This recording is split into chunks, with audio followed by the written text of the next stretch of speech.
Konnichiwa, welcome to the Martial Maze. We're here at Bridgewater Martial Arts School, located in Bridgewater, Mass, to see Professor John Hatfield.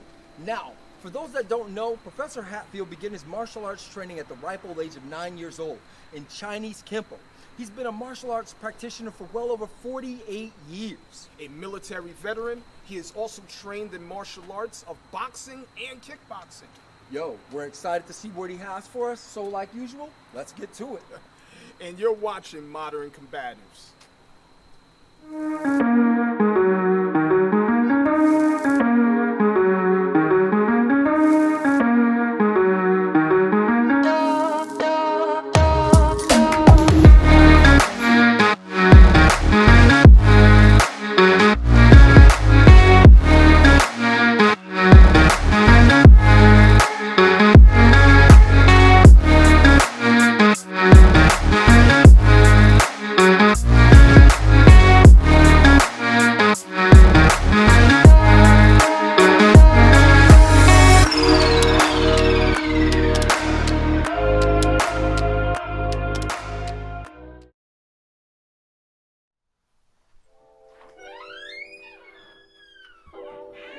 Hey, what's going on? Wow, welcome to the Martial Maze.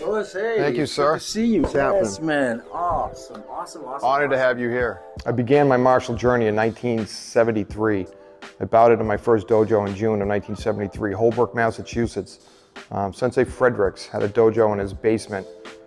Back then there wasn't schools on every corner, every street, so my father found a dojo in, like I said, Sensei Fredericks' basement. I went every Saturday for 3 years until his cellar flooded because his house happened to be on a lake in Holbrook, Mass. When the school shut down, when the cellar dojo shut down, my mother was driving by North Martello Street in Brockton, and there was a Kempo school, same system I was studying. There was a Kempo school that opened up on North Martello Street, the United Studios of Self-Defense. And she came and got me on a school night, school afternoon, brought me down to the school and signed me up. I've been at the United Studio. I started at the United Studios in 1976. Don't remember the date, don't remember the time. I would have to go through some old files to find that out. But that's when I really got a love for it. It wasn't just 1 day a week. I was at the dojo 4, 5, 6 days a week. And the days that I wasn't at the dojo, I was in my backyard practicing or my basement. I can remember my father getting mad at me. He'd come into my bedroom at night at midnight, and I'd be working on techniques at midnight when I was supposed to be up for school the next morning. I'm not suggesting anybody out there do that. To the younger population, make sure you take time for yourself and have more of a balanced life. You know, it's great to be here. I always forget how far of a drive it is to actually get here. I know. So we're definitely glad to be here. So what are you gonna have for us today? I mean, we're gonna do a small lesson on Kempo. Okay. We're gonna fill you guys on what I've been doing for the last 48 years, what I've been really trying to do for the last 20 years, and hopefully I'm getting it right. All right, man, that's awesome. Yeah, so again, for those that don't know, or if you missed the beginning, which shame on you if you have, we already explained that today we're going to be learning a bit of Chinese Kempo. Professor Hatfield, you've been doing this for 48? 48 years, 1973, yeah. 1973, man. I'm that old, I know. But you don't look that old. Thank you, sir. Thank you. All right, so another reason for staying in the martial arts, I guess, right? All right, so let's get on to it. Bridgewater Martial Arts is dedicated to preserving Chinese Kempo. Founded 26 years ago by Grandmaster Shawn Gallagher, now the day-to-day operations are done by Professor Hatfield. I gotta tell you, not sure what we're gonna see today, but I'm definitely pumped for it. Had to gear up for this episode. It's kind of funny being in a Chinese Kempo school wearing a judo gi. But it is what it is, and I'm here to put in some work.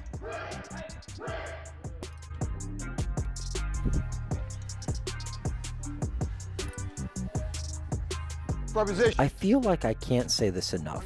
The word kata, when translated to English, means form. Now there are many types of kata. Some are short and some are long.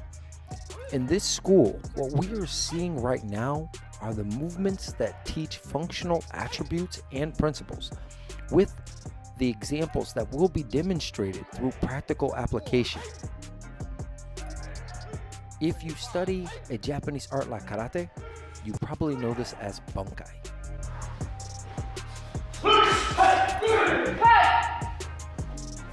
Slide up. Segment 6. Hey! Slide up. Segment 7. Hey! Reverse salutation. Hey! Thank you. Thank you. Okay, let's go over the bunkai to this. Can you guys just do me a favor and hit the wall for a minute? Good. Xander, Steven, come on out. Good. Okay, we're doing the form to make sure that we're checking our backside, because you guys know in real life, people don't come one-on-one. This is not a sport, this is a combat art.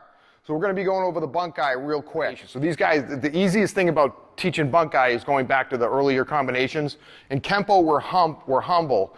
We don't know where our attackers are going to come from. We don't know which side they're going to come from. So combination 5 and combination 3 teaches outside and inside, two first basic things. It's always better to be outside your opponent, but sometimes because of the circumstances and the chaos of the combat, you have no choice about going on the inside.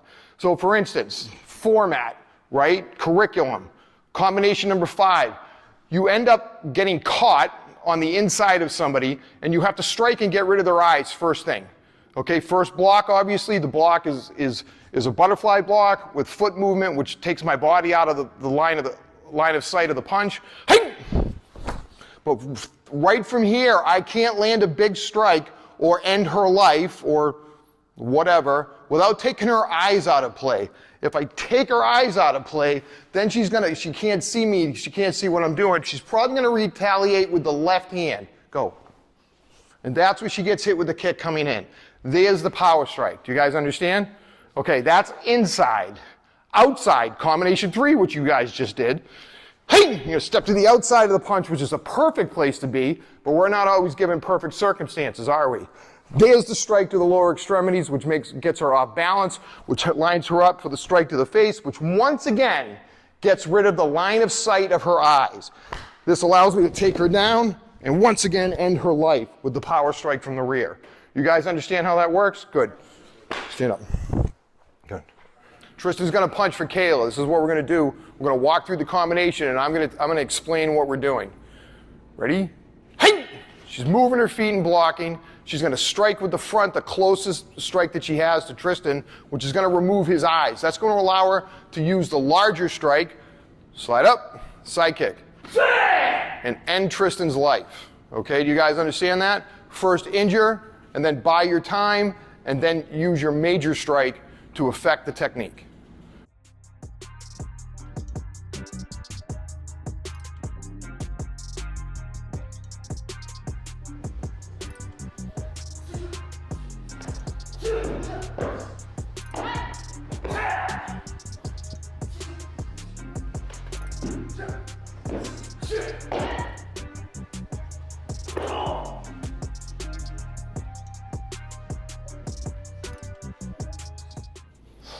Combination number 3. Hey! Up. Take more time on the power strike, okay? Again. Ready? Hey! Up. Hey!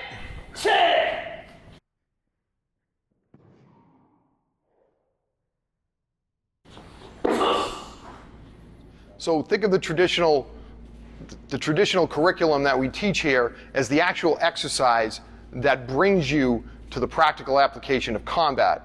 It's all done in a safe environment. That way you can utilize your body and proper body biomechanics to actually utilize in the chaos that is combat. So let me grab somebody real quick and I'll show you combination number 5, or at least the theory of combination number 5 and combination number 3 as it applies to street combat. Xander, come on out. Xander, face me in a left fighting stance like you're gonna clock me with a street punch from the right hand. So combination number 5 that works to the inside, if he actually throws a hook punch or a haymaker or anything from the right hand side, I'm actually might come inside and only get one hand block off instead of 2. But I still gonna use the application of combination number 5 to take his eyes out of it. So I'm going to do almost the exact same thing. Instead of using a back two knuckle, I'm going to use a thrust punch this time, because the actual punch that he came in with is going to require me to use a little bit of a different strike to actually take his eyes off.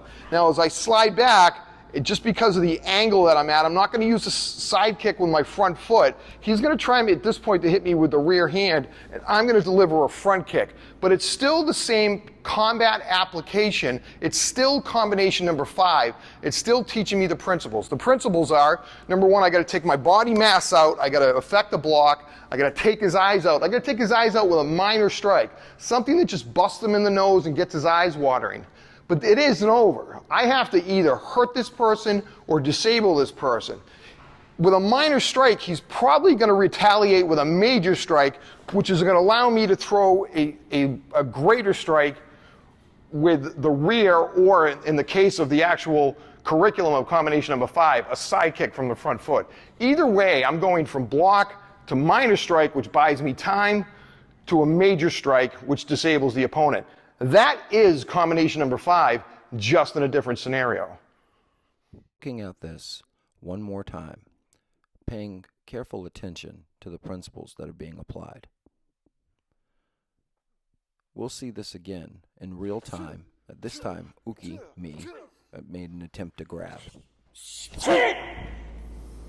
Combination number 3, same thing. If the punch comes at a different angle, if he, for instance, he throws a back fist and or a straight punch, I'm going to go to the outside. Now, I've stepped out too far, but that's okay, because I'm not doing combination. I'm doing a fighting sequence from the curriculum of combination number 3. Instead of using my front hand, which I'm too far away to do, this time I'm going to use my round kick to the groin, or to the nerve center above the groin. I'm going to do the same thing. I'm going to use my front hand to strike him in the face to take his eyes off. And because I'm in a different position, I would grab Xander by the hair, but he has too nice a hair. I'm going to grab him by the collar, pull him down, and then end it with a power strike. So the same thing still applies. Come on up. The same thing still applies. If I'm going to work to the outside, I'm going to come out. I went too far. I can't use my hands. That's okay, because I'm not a robot. I'm learning from the push-up to do the push. I'm going to kick to the nerve center, strike to the face, grab the collar, pull him down, and strike him for the end for the kill. Oh, thank you, Xander. How'd you make it in?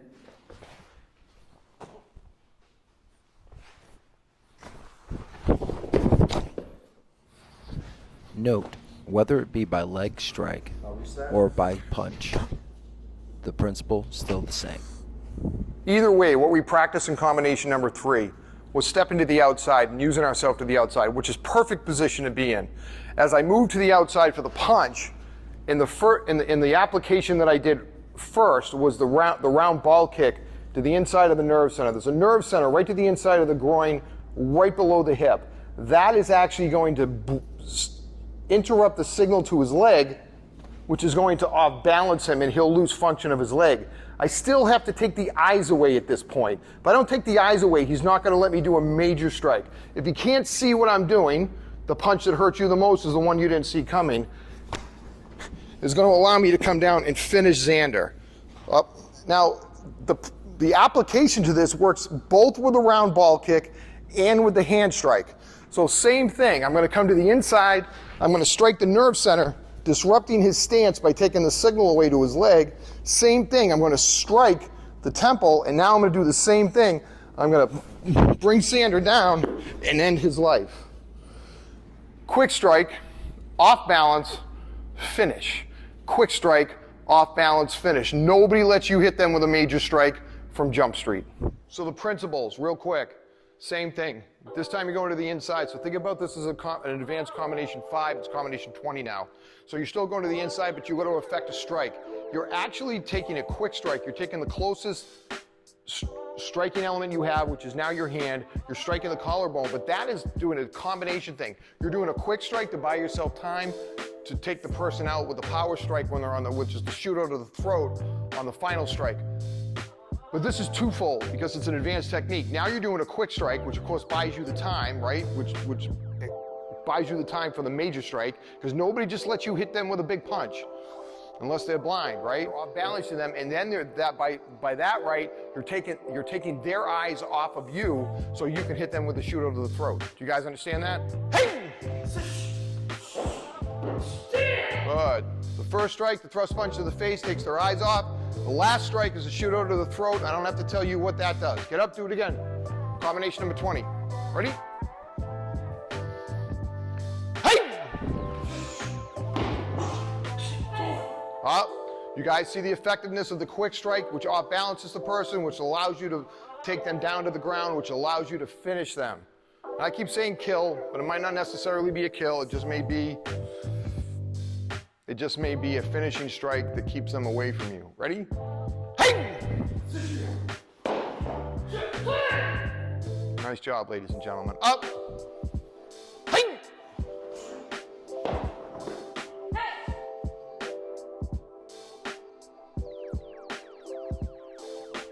I have studied other martial arts. I mean, I've done seminars with Sensei Porter in judo, and I don't propose to be a judo black belt or judo practitioner as a weekend seminar. But the biggest, without a doubt, one of the biggest influences in my life was about 22 to 23 years ago. Once again, if I knew that I was going to be answering questions and possibly writing a book someday, that I would have wrote down dates, I would have wrote down times. But I was at a seminar about 22 or 23 years ago with Sifu Winchell Wu from the Boston Chinatown Hangar School. At that point, about 22 years ago, I realized that I was making a lot of mistakes, not necessarily in combat, but probably biomechanics and proper positioning and body flow. And he's really taken me underneath his wing and corrected a lot of small details and the small details have mushroomed into huge revelations as far as what we're doing, as far as biomechanics and the actual application to what I'm doing.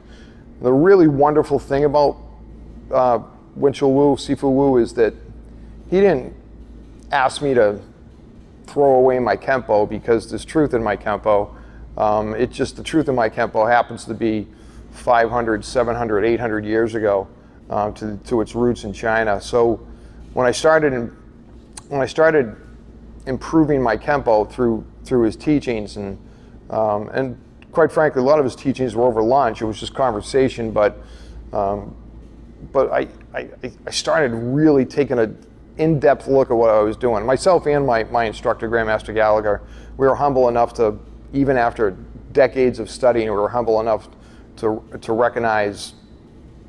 And I really don't want to use the word mistake because nothing's a mistake. It was just improvements upon what we were doing. But definitely the biomechanics. The Hangar was a 5-animal system at the Shaolin Temple. We teach Chinese Kempo, which of course has separated itself by a few centuries, and it's still the 5-animal system, and I believe strongly that the answers are in the past and not in the future. I don't believe that I'm good enough, intelligent enough, or skilled enough to cut off what I'm doing and just create something on my own.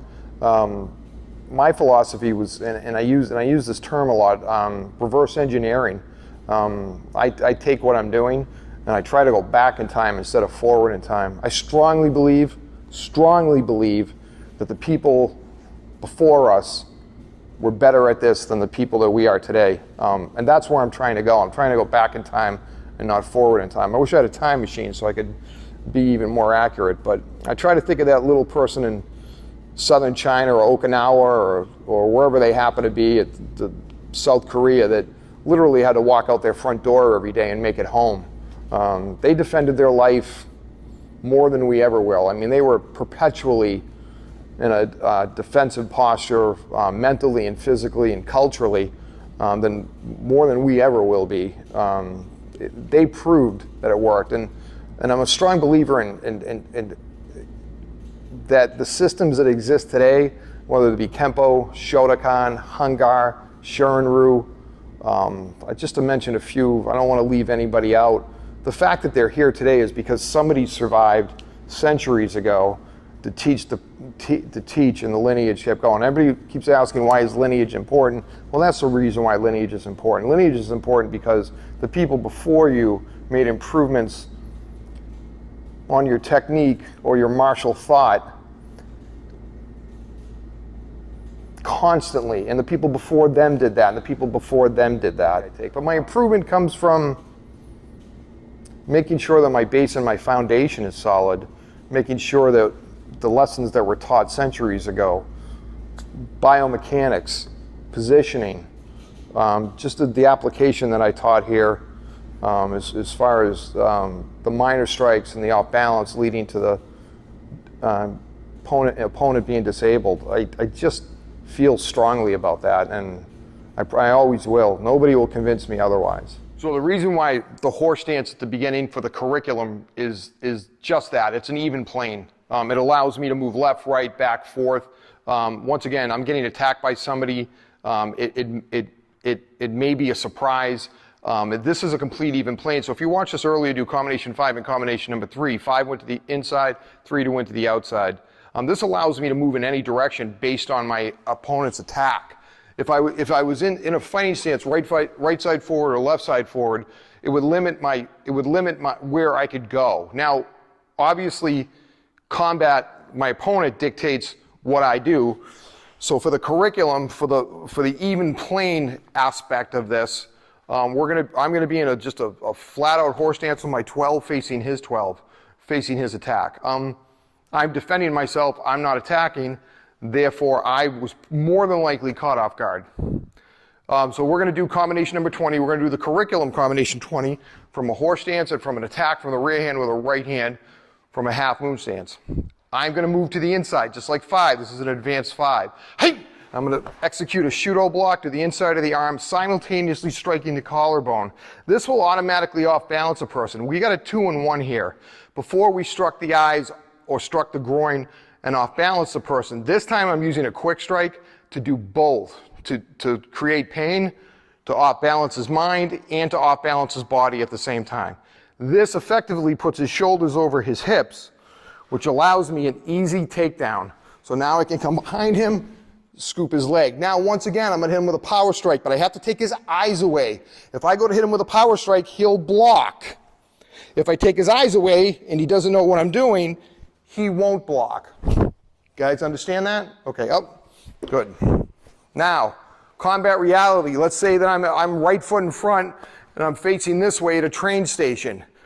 Just get in a fighting stance. And he left side forward. And he attacks me with the right hand. If he attacks me with the right hand and I'm standing this way, obviously I'm facing the wrong way. Obviously my opponent owns me at this point and I have to respond. But here's combination 20 applied through the curriculum to the application. Hey! This time I used an inside block. I struck more to the inside because my right foot was more in front. I switched up from the shudo from the collarbone because I can't get it this time, and I off-balanced him with a strike to the face. There's my off-balance move, and there's Steven off-balance. That effectively allows me to take him down because now I didn't have my 12 facing his 12. I had my right side facing him, or my 3 facing his 12, now can take him down. It's just gonna be a little bit different. Instead of an arm lock and a takedown, I'm gonna hold his gi, keep him off balance, and then take him down. Once again, I still gotta take his eyes away. That allows me to hit with the shudo to the throat to end the attack. Thank you, Steve. So let's go to the beginning. First of all, avoid all these situations to the best of your ability. If you're put in a situation, if you're allowed an exit, if you're allowed to walk, walk. If you're allowed to negotiate, negotiate. But when all else fails and you have to actually engage your opponent, then this is what I'm talking about. This is the actual line that I'm talking about. So I've done everything. Unfortunately, I found myself in a position. I tried to negotiate. I tried to exit. I tried to leave. He's not allowing me. I can't turn my back on somebody with a knife. I'm 57 years old. I can't run from somebody with a knife. So now we're going to go to the actual. We're going to cut to the actual point where I don't have an option. The principles of Kempo are still going to apply. You're not allowed. Your opponent will not allow you to hit him with a major strike right off the get-go.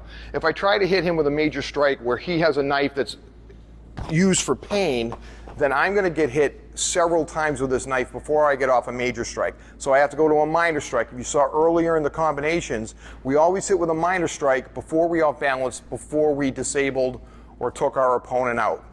So as he pulls the knife, same thing. I'm going to use front hand. I'm going to actually hit the nerve centers to the wrist and to the forearm to create pain. I may have to do this several times to create pain. When I create pain, I'm going to off balance his mind and off balance his body. Once I do that, once I create pain, and we'll do this again, come back at me and we'll go slow. Comes in, there's the pain, there's the pain, there's the pain. Now this is him doing multiple strikes with a knife because it's a bladed weapon. At this point where I get enough pain, where I off balance his brain, and if you notice, his shoulders are now over his hips, I'm going to do a takedown. I'm going to engage the knife, locking up his fingers so he can't switch it to the other hand. He's going to get a round kick to the hamstring, and then I'm going to utilize the jiu-jitsu to really off-balance him and put him on the ground, securing the knife. At this point, because I have no options, because if he gets this knife retracted, I can be severely injured, I'm going to take him out. And if we watch, come on up, Tristan, thank you. Slow. If we watch, there's the strike, there's the strike, there's the strike, there's the pain. I've created pain. I've off-balanced him physically and mentally. Now it's time, and if you look at this, it mirrors combination number 3. The principles are still the same. I'm going to use a leg takedown as opposed to a shoulder grab and a takedown to take Tristan down with a combination jiu-jitsu and foot sweep. I've locked the knife in a wrist lock, and now I'm going to apply the power strike, which is an obvious foot stomp to the head. At this point, he's probably going to let go of the knife. I wouldn't hold on to the knife if my jaw was in the back of my head. I personally wouldn't do that. Come on up. A little bit faster. Go.